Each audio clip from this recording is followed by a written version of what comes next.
Hi everyone, मी इथं चिकनची भाजी करणार आहे. त्यासाठी कांदा भाजून घेतला आहे, लसूण आणि ओलं खोबरं घेतलं आहे. तुम्ही कांदा नाही बी भाजला तरी चालेल.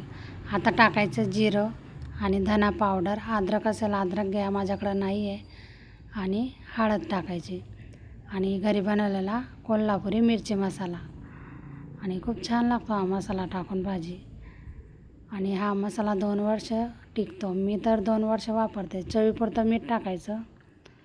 आणि आता टाकायची मस्त ताजी आणि फ्रेश कोथिंबीर. कढईमध्ये तेल टाकायचं.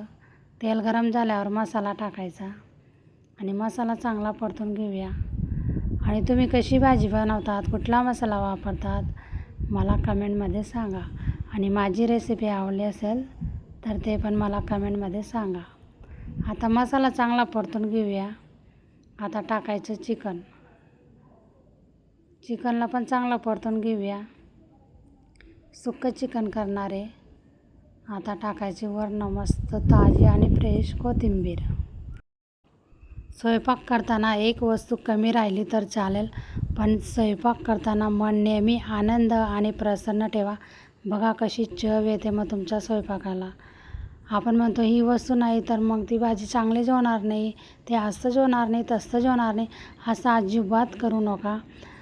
होतं चांगलं, पण मनापासून स्वयंपाक करा. जीव लावून स्वयंपाक करा. मन आनंदी ठेवून स्वयंपाक करा. बघा कसं स्वयंपाकाला चव येते मग.